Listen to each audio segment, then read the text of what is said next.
Good afternoon, everybody's waiting for the break, I'm sorry. I'm still standing here I try to entertain you now for about 50 minutes a bit. So you may see I'm from multi-axial, and we are mainly working in the field of assistive devices. And that's also the reason after I've organized together with Andy Schweitzer at the Congress in Contesina, I somehow stepped down or quit research for doing quite another project where I was one of the main organizers. This is the wake-up video. I invite you to come to Zurich in about 2 years again to see these things.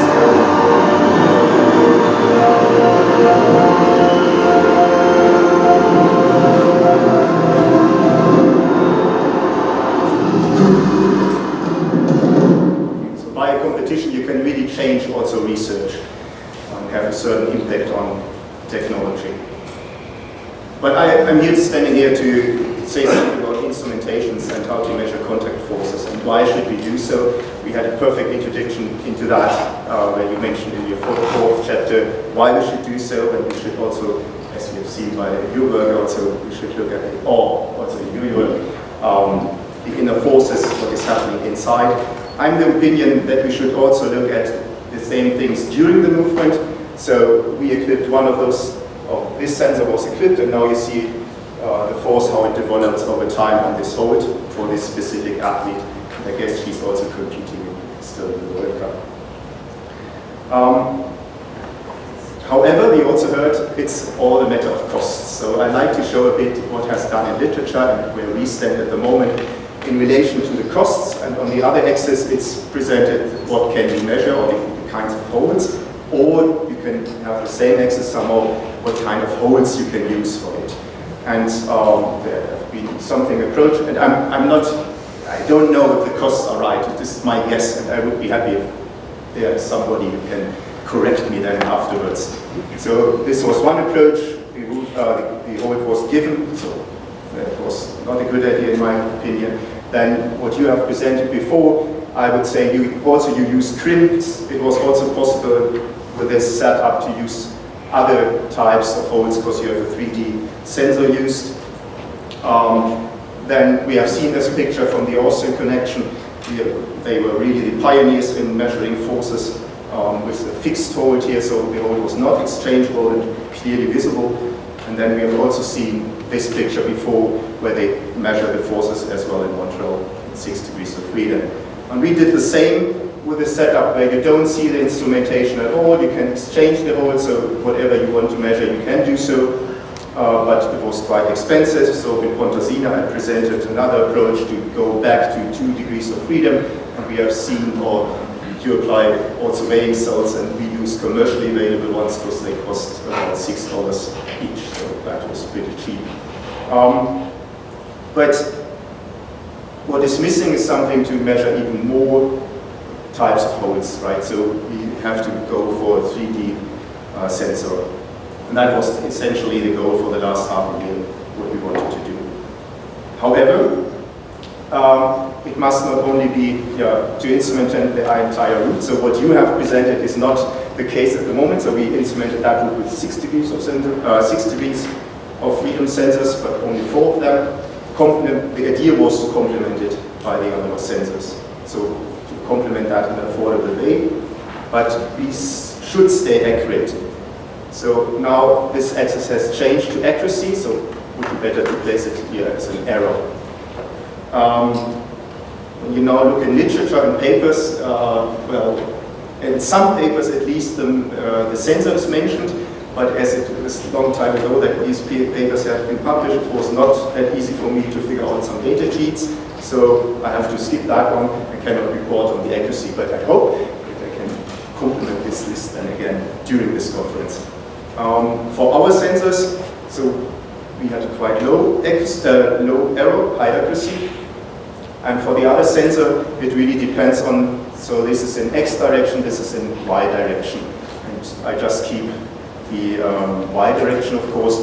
And when we started with this thing, so when you look at that one, we introduced another array of these weighing cells. We started with a slightly better accuracy, and we continued with the development, changed the design a bit. We stick still to these weighing cells, but we arranged it in a different way, and we could improve our accuracy. The next question is, of course, how accurate should we be to measure something useful? And then that's, for me, an open question. And that's really the point of my talk. So I will also end with this question, and I'd like to invite you to give me some input for that.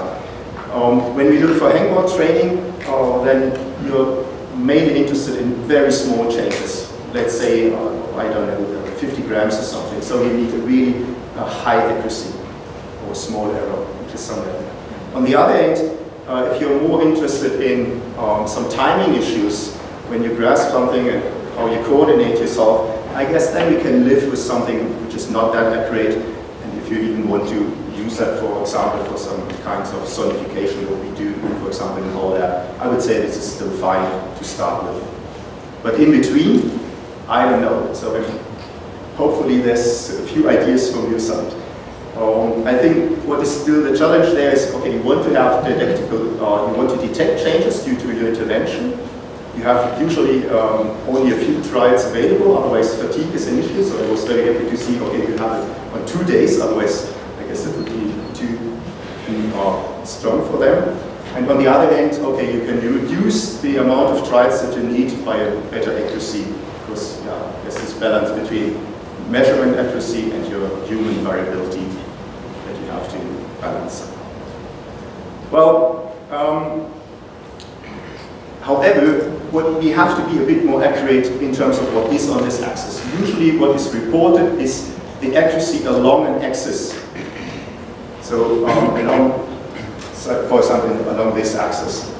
Well, but this is not the true in climbing itself, because there you have a certain angle of force application during the, so this is during an entire climb or a route, for example, and then this angle also changes.